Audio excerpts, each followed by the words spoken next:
kami dari kelompok 7 akan melakukan kegiatan praktikum IPA dengan judul sifat cahaya.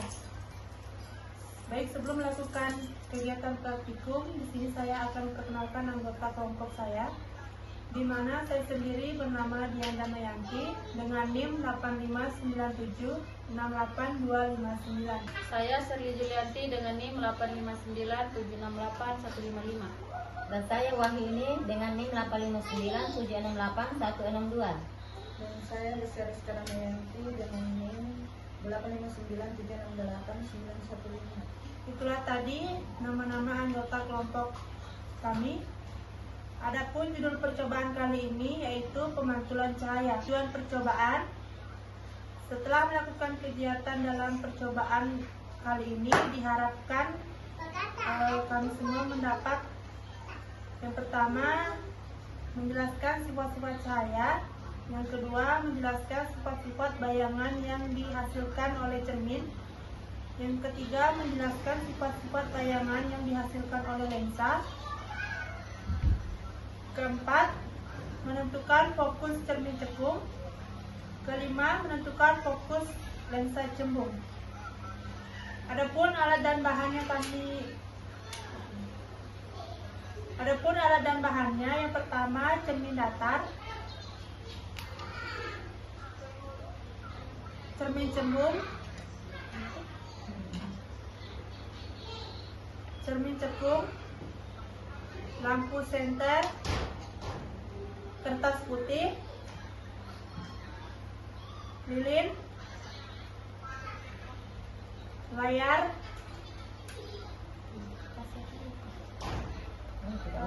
celah cahaya. Adapun prosedur percobaan kali ini yang bagian A, percobaan pemantulan cahaya pada cermin datar. Yang pertama, susunlah lampu dan celah cahaya di depan cermin datar. Kedua, nyalakan lampu senter dan amati dengan baik jalannya berkas cahaya pada saat sebelum dan sesudah mengenai cermin datar. Ketiga, gambarkanlah jalannya berkas sinar pada langkah 2 sehingga tampak sudut datang dan sudut pantulnya. Keempat, ukurlah besar sudut datang 1 dan besar sudut pantul tersebut. Kelima, letakkanlah sebuah benda, dalam hal ini lilin, di depan cermin datar dan amati bayangannya selama benda itu digeser-geserkan di depan cermin datar. 6. Catatlah bagaimana sifat-sifat bayangan yang dibentuk oleh cermin datar tersebut. Bagian B, percobaan pemantulan cahaya pada cermin cembung. Yang pertama, menyusun semua alat. Yang kedua, nyalakanlah lilin dan amati dengan baik jalannya berkas cahaya pada saat sebelum dan sesudah mengenai cermin cembung. Ketiga, gambarkanlah jalannya sinar pada langkah 2 sehingga nampak sudut datang dan sudut pantulnya serta bayangan yang terbentuk. Keempat, catatlah bagaimana sifat-sifat bayangan yang dibentuk oleh cermin cembung tersebut. Bagian C, percobaan pemantulan cahaya pada cermin cekung. Pertama, menyusun semua alat. Kedua, nyalakanlah lilin dan amati dengan baik jalannya berkas cahaya pada saat sebelum dan sesudah mengenai cermin cekung. Ketiga, gambarkanlah jalan berkas sinar pada langkah 2 sehingga tampak sudut datang dan sudut pantulnya serta bayangan yang terbentuk. Keempat, catatlah bagaimana sifat-sifat bayangan yang dibentuk oleh cermin cekung tersebut.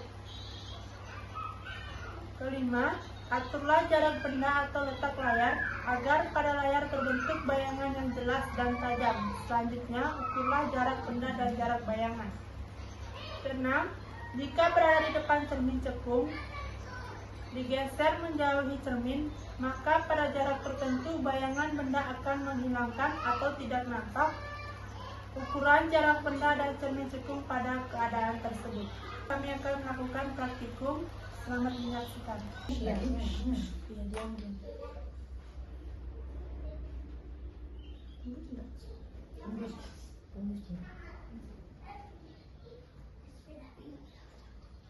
Ini lagi apa?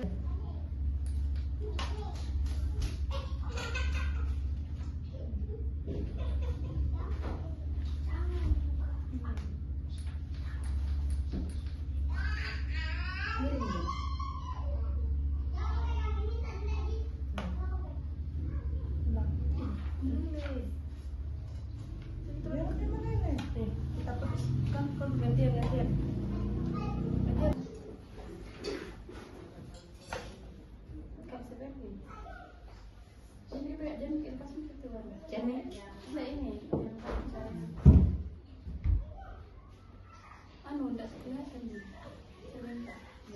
Gini?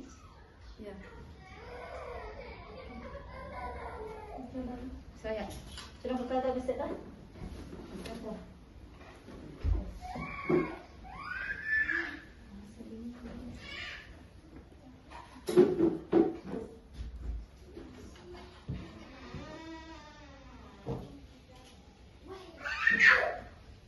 Setelah menyaksikan video, adapun hasil pengamatan kami kali ini. Bagian A, pemantulan cahaya pada cermin datar. Yang pertama 30 derajat. Bagian R 30 derajat. Yang kedua 45 derajat. Yang ketiga 55 derajat. 4 60 derajat. Kelima 75 derajat.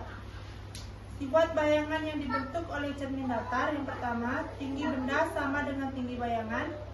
Yang kedua, jarak benda ke cermin sama dengan jarak bayangan ke cermin. Yang ketiga, sama besar. Keempat, maya. Bagian B, pemantulan cahaya pada cermin cembung. Tabel pengamatan jarak benda dan jarak bayangan. Jarak benda 5 cm, jarak bayangan minus 8 cm. Kedua, 8 cm, jarak bayangan minus 5 cm. Ketiga, jarak benda 10 cm, jarak bayangan minus 4 cm. Keempat, 20 cm, jarak bayangan minus 2 cm. Sifat bayangan yang dibentuk oleh cermin cembung. Sama tegak, bayangan lebih kecil daripada bendanya. Dan maya. C, pemantulan cahaya pada cermin cekung. Jarak benda 5 cm, jarak bayangan 8 cm. Yang kedua 8 cm, jarak bayangan 5 cm. Yang ketiga jarak benda 10 cm. Yang keempat jarak bayangan 4 cm. Yang keempat jarak benda 20 cm, jarak bayangan 2 cm. Sifat bayangan yang dibentuk oleh cermin cekung. Yang pertama, sama banyak. Yang kedua, bayangan 2 kali atau lebih besar daripada bendanya. Yang ketiga, maya.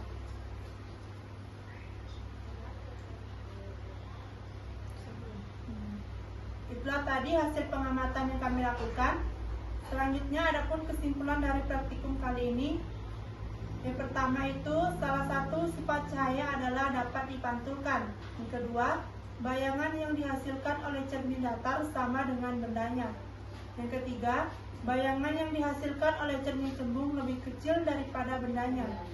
Keempat, bayangan yang dihasilkan oleh cermin cekung 2 kali lebih besar daripada bendanya. Itulah tadi kegiatan praktikum kami kali ini. Kurang dan lebihnya kami mohon maaf. Kami akhiri dengan ucapan Assalamualaikum warahmatullahi wabarakatuh. Waalaikumsalam warahmatullahi wabarakatuh.